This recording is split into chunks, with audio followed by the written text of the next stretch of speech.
all. UKയിൽ ഒരു registered nurse ആവാൻ ആഗ്രഹിക്കുന്ന ആളാണോ നിങ്ങൾ? എങ്കിൽ നമ്മുടെ NMC പ്രൊസീജിയർ നമുക്ക് തന്നെ ചെയ്യാം, അതും ചുരുങ്ങിയ കാലയളവിനുള്ളിൽ. എങ്ങനെയൊക്കെയാണെന്ന് ഇന്നത്തെ വീഡിയോയിലൂടെ നോക്കാം. My name is Punya. Welcome to the video.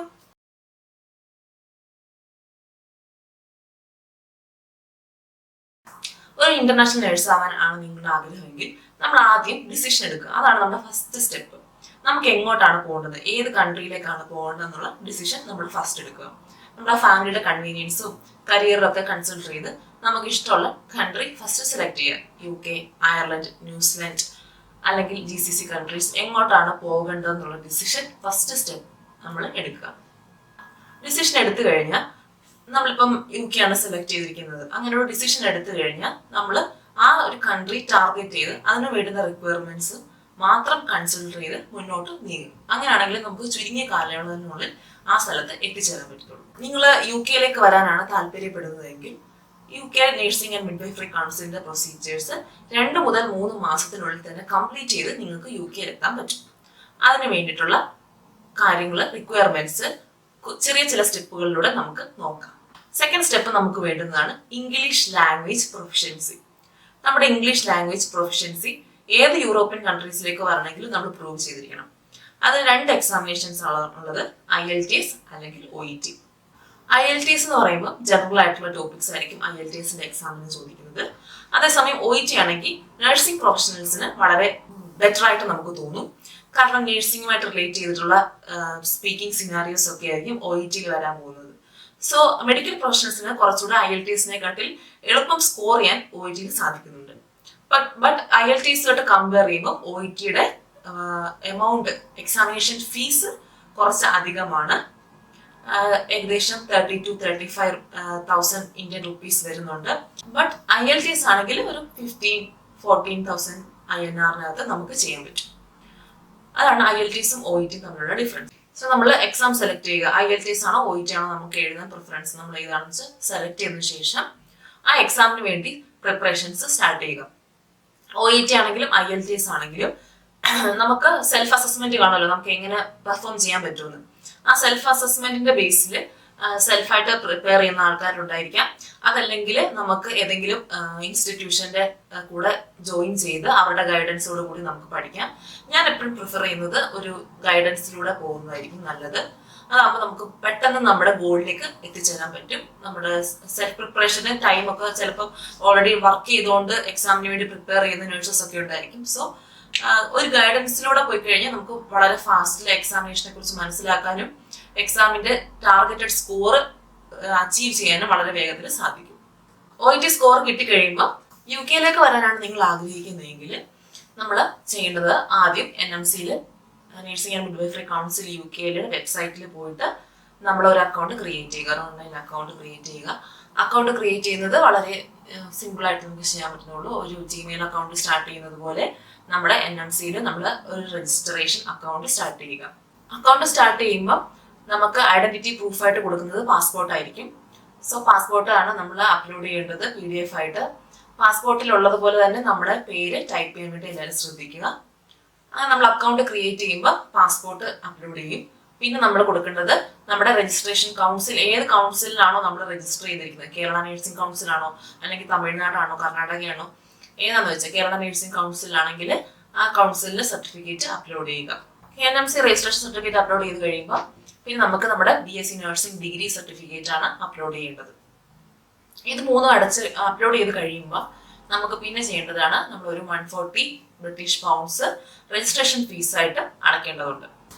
Fees അടച്ച് രജിസ്ട്രേഷൻ ചെയ്ത് കഴിയുമ്പോൾ തന്നെ NMC UKയിലെ നഴ്സിംഗ് ആൻഡ് മിഡ്വൈഫറി കൗൺസിൽ നമ്മൾ അപ്ലോഡ് ചെയ്തപ്പോൾ KNMC കേരള നഴ്സിംഗ് കൗൺസിലിന്റെ സർട്ടിഫിക്കറ്റ് ആണ് അപ്ലോഡ് ചെയ്തിരിക്കുന്നതെങ്കിൽ കേരള നഴ്സിംഗ് കൗൺസിലോട്ട് ഒരു മെയിൽ അയക്കും. ഇങ്ങനെ ഒരാൾ അവർ രജിസ്റ്റേർഡ് ആണോ, രജിസ്റ്റേർഡ് നഴ്സ് ആണോ, നിങ്ങളുടെ കൗൺസിലായിട്ട് രജിസ്റ്റേർഡ് ആണോ എന്നുള്ള ക്വയറി മെയിൽ UKയിൽ നിന്ന് കേരള നഴ്സിംഗ് കൗൺസിലിലോട്ട് അയക്കും. അതിന് KNMC റെസ്പോണ്ട് ചെയ്താൽ മാത്രമേ നമ്മുടെ ട്രാക്ക് ഷീറ്റിൽ ഇവാലുവേഷൻ പ്രോസസ്സ് കംപ്ലീറ്റ് ആവത്തുള്ളൂ. UK NMCയുടെ ക്വറി മെയിലിന് കേരള നഴ്സിംഗ് കൗൺസിൽ റെസ്പോണ്ട് ചെയ്യണമെങ്കിൽ നമ്മൾ ഈ കാണുന്ന പോലെ ഒരു കവറിംഗ് ലെറ്റർ എഴുതുക. കവറിംഗ് ലെറ്റർ എഴുതിയ ശേഷം അതിൽ കേരള നഴ്സിംഗ് കൗൺസിലിന്റെ രജിസ്ട്രേഷൻ സർട്ടിഫിക്കറ്റിന്റെ കോപ്പി അറ്റാച്ച് ചെയ്യണം.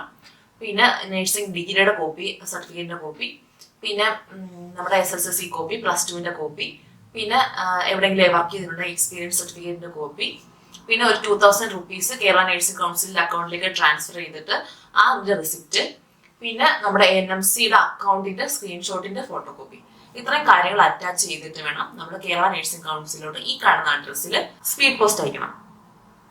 സ്പീഡ് പോസ്റ്റ് അയച്ചു കഴിഞ്ഞിട്ട് നമ്മൾ വെയിറ്റ് ചെയ്യണം. ഒരു 2 to 3 weeks ടൈം എടുക്കും കേരള നഴ്സിംഗ് കൗൺസിൽ റെസ്പോണ്ട് ചെയ്യാൻ വേണ്ടിയിട്ട്. റെസ്പോണ്ടിന് കുറച്ച് സ്പീഡപ്പ് ആക്കാൻ വേണ്ടിയിട്ട് നമുക്ക് കേരള നഴ്സിംഗ് കൗൺസിൽ ഫോൺ ചെയ്ത് ഇടയ്ക്കൊന്ന് റിമൈൻഡ് ചെയ്യുകയോ അല്ലെങ്കിൽ ഒന്ന് എന്തായെന്നൊന്ന് ഫോളോ അപ്പ് ചെയ്യുകയോ ചെയ്യാം. കേരള നഴ്സിംഗ് കൗൺസിൽ റെസ്പോണ്ട് ചെയ്ത് കഴിയുമ്പോൾ നമ്മുടെ ട്രാക്ക് ഷീറ്റിനകത്ത് ഇവാലുവേഷൻ ഫോമിന്റെ അവിടെ ഗ്രീൻ കളറിൽ ടിക്ക് വീഴും. അതിന്റെ അർത്ഥം നമ്മുടെ ഇവാലുവേഷൻ പ്രോസസ് കംപ്ലീറ്റ് ആയിട്ടുണ്ട്. അതോടുകൂടി നമുക്ക് അടുത്ത മെയിൽ വരും. പിയേഴ്സൺ വ്യൂവിൽ നിന്നായിരിക്കും മെയിൽ വരുന്നത്. പിയേഴ്സൺ വ്യൂവിന്റെ മെയിൽ നമുക്ക് കിട്ടും. അതിന്റെ CBT എക്സാമിനേഷൻ ബുക്ക് ചെയ്യാനുള്ള ലിങ്ക് ഉണ്ടായിരിക്കും. ആ ലിങ്കിൽ കയറി നമുക്ക് CBT എക്സാമിനേഷൻ ബുക്ക് ചെയ്യാൻ പറ്റും. CBT എക്സാമിനേഷൻ ബുക്ക് ചെയ്യുന്ന സമയത്ത് നമുക്ക് നിയറസ്റ്റ് ആയിട്ടുള്ള ഡേറ്റിൽ നമ്മുടെ അടുത്ത് തന്നെയുള്ള സെന്റേഴ്സ് അവൈലബിൾ ആയിരിക്കണം എന്നില്ല. കുറച്ച് out of the state centres ആയിരിക്കും ചിലപ്പോൾ ഉള്ളത്. ടൈം സേവ് ചെയ്യാൻ വേണ്ടിയിട്ട് നമുക്ക് ഡേറ്റ് ടൈം ആണ് പ്രയോറിറ്റി കൊടുക്കുന്നതെങ്കിൽ നമുക്ക് കുറച്ച് ദൂരത്തുള്ള സെന്ററിലായാലും പോയി എക്സാമിനേഷൻ എഴുതാം. എന്തായാലും 3 hours ഉള്ള ഒരു എക്സാമിനേഷൻ ആണ്.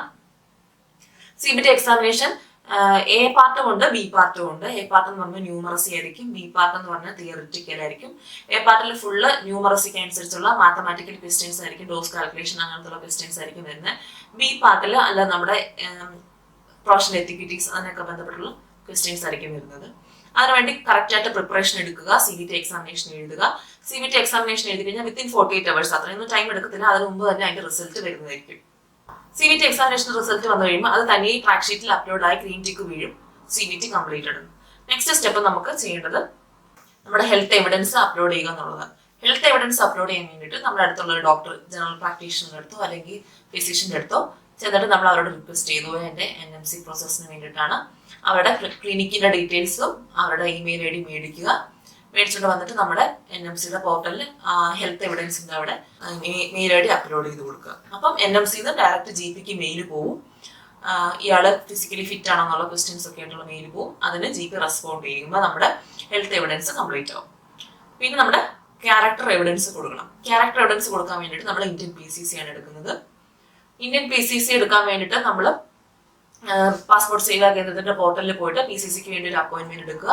പാസ്പോർട്ട് ഓഫീസിൽ പോയി അന്നത്തെ അപ്പോയിന്റ്മെന്റ് ദിവസം പാസ്പോർട്ട് ഓഫീസിൽ പോയി അറ്റൻഡ് ചെയ്യുക. അതിനുശേഷം പോലീസ് ക്ലിയറൻസ് സർട്ടിഫിക്കറ്റ് നമുക്ക് കിട്ടും. അത് കുറച്ച് ടൈം എടുക്കുന്ന സംഭവമാണ് PCC കിട്ടുക എന്നുള്ളത്. സോ അതുകൊണ്ട് CBT എക്സാമിനേഷൻ ബുക്ക് ചെയ്യുമ്പോൾ തന്നെ PCCക്കും ഒരു അപ്പോയിന്റ്മെന്റ് എടുക്കുന്നതായിരിക്കും ടൈം സേവ് ചെയ്യാനുള്ള എളുപ്പ വഴി. PCCയുടെ അപ്പോയിന്റ്മെന്റ് കുറച്ച് നേരത്തെ എടുത്ത് വെക്കാം, നല്ലതായിരിക്കും.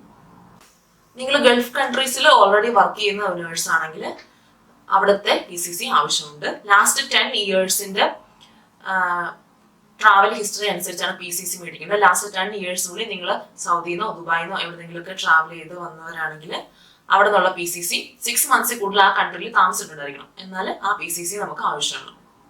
ഇനി തേർഡ് ആണ് നമ്മുടെ OET റിസൾട്ട്. ഈ സമയത്താണ് നമ്മുടെ OETയുടെ അല്ലെങ്കിൽ IELTSന്റെ റിസൾട്ട് അപ്ലോഡ് ചെയ്യേണ്ടത്. സെക്കൻഡ് സ്റ്റേജിന്റെ ഭാഗമായിട്ട് നമ്മൾ 3 കാര്യങ്ങൾ അപ്ലോഡ് ചെയ്യും. നമ്മുടെ GPയുടെ ഡീറ്റെയിൽസ്, ഇന്ത്യൻ PCC, പിന്നെ നമ്മുടെ OET അല്ലെങ്കിൽ IELTSന്റെ റിസൾട്ട്. ഇത് 3 അപ്ലോഡ് ചെയ്തതിനു ശേഷം ലാസ്റ്റ് ഫൈനലായിട്ട് നമുക്കൊരു പേയ്മെന്റ് ഉണ്ട്. 153 British pounds ആണ് ആ പേയ്മെന്റ്. അതാണ് NMCയുടെ ലാസ്റ്റ് പേയ്മെന്റ്. അതിനുശേഷം നമ്മുടെ NMC സെക്കൻഡ് സ്റ്റേജും കംപ്ലീറ്റ് ആവും. ഇനി ഇവാലുവേഷൻ പ്രോസസ് ആണ് ഉള്ളത്. നമ്മൾ കൊടുത്ത അപ്ലോഡ് ചെയ്ത ഡോക്യുമെന്റ്സ് ഒക്കെ ഫ്രോഡ് ചെക്കിനൊക്കെ വിധേയമാക്കും. അതൊക്കെ ഇവാലുവേഷൻ പ്രോസസ്സ് അവർ ചെയ്തു. നമ്മൾ ചെയ്യേണ്ടത് നമ്മൾ ഒരു ട്രസ്റ്റ്ഫുൾ ആയിട്ടുള്ള ഒരു ഏജൻസിയെ കോൺടാക്ട് ചെയ്യുക. ഞാൻ ഇതുപോലെ OET റിക്വയർഡ് സ്കോർ കിട്ടി, NMC പ്രോസസ്സ് കംപ്ലീറ്റ് ആയ ഒരാളാണ്. CBT എക്സാം ബുക്ക് ചെയ്യുമ്പോൾ തന്നെ നമുക്ക് നമ്മുടെ ട്രസ്റ്റഡ് ആയിട്ടുള്ള ഒരു ഏജൻസിയെ കോൺടാക്ട് ചെയ്യാവുന്നതാണ്. ഞാൻ ഇതുപോലെ CBT എക്സാം വരെ എത്തിയിട്ടുണ്ട്. എനിക്ക് ബെസ്റ്റ് ആയിട്ടുള്ള റീലൊക്കേഷൻ പാക്കേജസ് അയച്ചു തരാൻ പറഞ്ഞാൽ ട്രസ്റ്റഡ് ആയിട്ടുള്ള ഏജൻസികൾ നമുക്ക് റീലൊക്കേഷൻ പാക്കേജസ് അയച്ചു തരും. ആ റീലൊക്കേഷൻ നോക്കിയിട്ട് നമുക്ക് അതനുസരിച്ച് ഡിസൈഡ് ചെയ്യുന്നതാണ്. ഒരു റീലൊക്കേഷൻ പാക്കേജിന്റെ എക്സാമ്പിളാണ് ഈ കാണിക്കുന്നത്. നമുക്കിതിൽ നോക്കാം എന്തൊക്കെയാണ് നമുക്ക് കിട്ടുന്ന കവറേജസ്. അതിൽ നമുക്ക് കിട്ടാൻ പോകുന്ന സാലറി, ആ ലൊക്കേഷന്റെ കുറച്ച് ഡീറ്റെയിൽസ്, ഏത് ഹോസ്പിറ്റലായിരിക്കും, പിന്നെ നമുക്ക് എന്തൊക്കെയായിരിക്കും അവർ തരുന്നത്, flight tickets, OET refund, CBT refund, NMC പൈസയുടെ റീഫണ്ട്, അങ്ങനെ കുറച്ച് റീഫണ്ടുകളൊക്കെ ഓഫർ ചെയ്യുന്ന ഹോസ്പിറ്റൽസ് ഉണ്ട്.